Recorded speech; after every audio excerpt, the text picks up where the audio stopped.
Welcome to a new special series called The Bathroom Break. That extra 10 minutes you either have to listen to marketing tips or use the bathroom or both. But I don't recommend both, but that's your choice. This collab is going to be super fun. We have Daniel Murray from the Marketing Millennials and me, Jay Schwedelson from the Do This Not That podcast and subjectline.com. Each episode in the series, we are going to go over quick tips about different marketing topics. And if you want to be in the bathroom, fine, just don't tell us about it. Thanks for checking it out. We are back for the Bathroom Break, which is this special series that I do, Jay Schwedelson, with the amazing Daniel Murray, where we talk about really, I want to say important things, but that can't possibly be true. Daniel, how is this week going to be? What's it going to be like? I have good vibes manifesting that it's going to be good, but I hope every marketer feels the same way because we always go into Mondays with all the confidence in the world or the scaries, and it either goes our way or doesn't. I mean, that's just marketing life. There it is. All right, let's jump into it. LinkedIn. There have been some changes to LinkedIn, a bunch of them, that they've rolled out. And I want to get your hot take on how important or not important these changes are. So I'm going to hit you with the first one. You ready? Mm-hmm. All right. So LinkedIn has rolled out something new on their newsletter. So for everybody that doesn't know, you can have a LinkedIn newsletter, which is super powerful stuff. Where you do a post on LinkedIn, but if you set it up as a newsletter, it'll actually get sent out to everybody that chooses to subscribe to that newsletter, get sent out via email. And we all know these newsletters because we're hit up every day. Hey, do you want to subscribe to whatever? And you get these notifications on LinkedIn. But the change that they rolled out is that now LinkedIn is publishing newsletter metrics for the first time. So every time you hit send on an email newsletter via LinkedIn, they're actually sharing with you the number of sends that they did, like deliverability, and they're also sharing the email open rate on the LinkedIn newsletter that they are delivering. Do you think this is meaningful or meaningless? I mean, for marketers, meaningful because now you can report back to whoever you're doing this activity and say, hey, we get X amount of open rates, we get X amount of impressions on this newsletter, we should keep doing it or we should not. So now it gives you signal whether or not to do it. I mean, you're a big advocate of it, but I think if you haven't built up an audience yet, it's harder to start that newsletter because you want to have it invites everybody to subscribe. So if you built up a bunch of colleagues if you're starting a personal one, it might not be you'll be sending your bunch of people from the past a newsletter invite request. So I think yes, for the actionability and a way to report back to marketers. And if you're a creator, it's even better because now if you get that sponsored, now you have metrics to go back to the sponsor and tell them, hey, here are my metrics on my LinkedIn newsletter. Yeah, and I do think that last point is super important, that there's going to be a lot more availability for you to be able to sponsor people's LinkedIn newsletters and brands' LinkedIn newsletters. Now that there's metrics about performance. And the ultimate irony to me is that everybody has said the open rate is dead for so many years, which I never believed. I think open rate's a very important metric.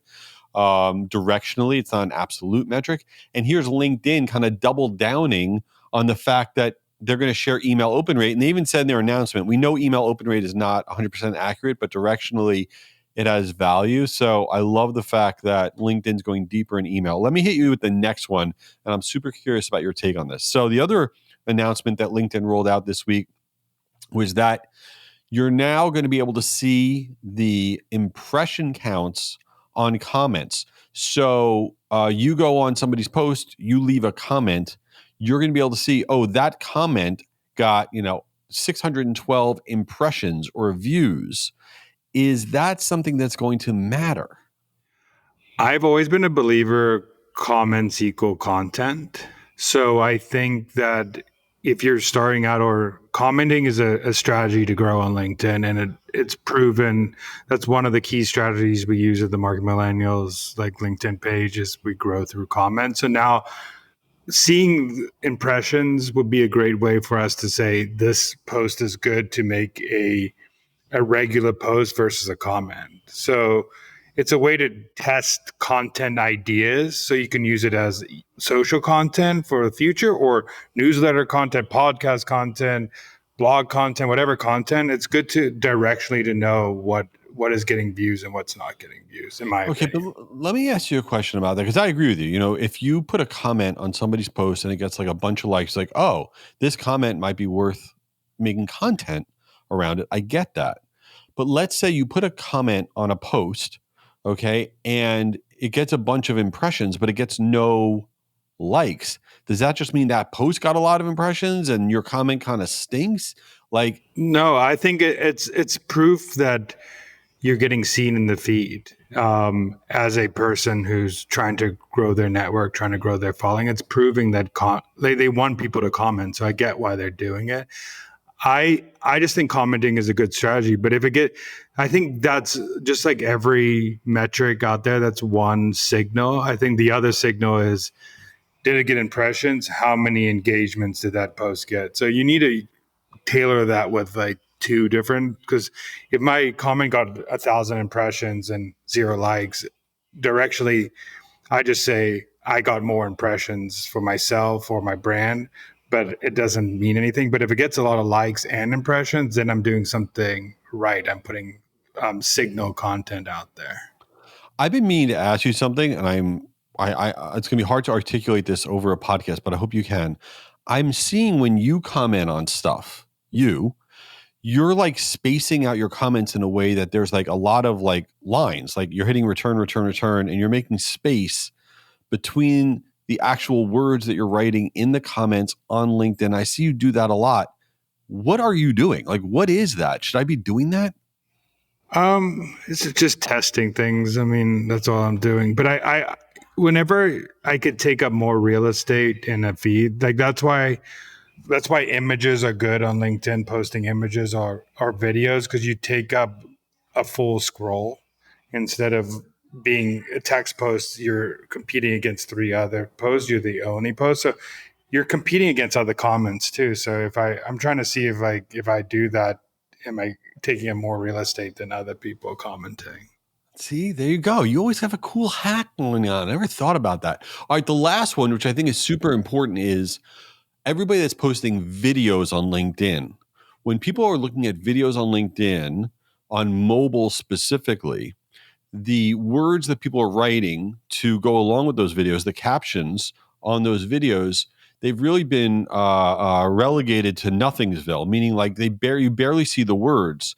So what a lot of us are doing, myself included, is we're putting graphical labels on our videos because we want people to know what the video is about, because the words that you're writing with the videos are not being seen really anymore. Are you on that same train? I mean, if you look at IG Reels, TikTok, YouTube Shorts, that's a good thumbnail with a call to action in the front, or letting people know what it's about, is how you hook someone. So unless you're really good at creating wow factor in the first 3 seconds, which us millennials and older have that pause, so we tend to have a pause when we do videos. I think it's just a way to signal like this is what the post is about. And then when you look at when you're scrolling the feed, you just see, hey, is this interest me or not? So this is the best hook writers will be able to stand out in this technique you're doing.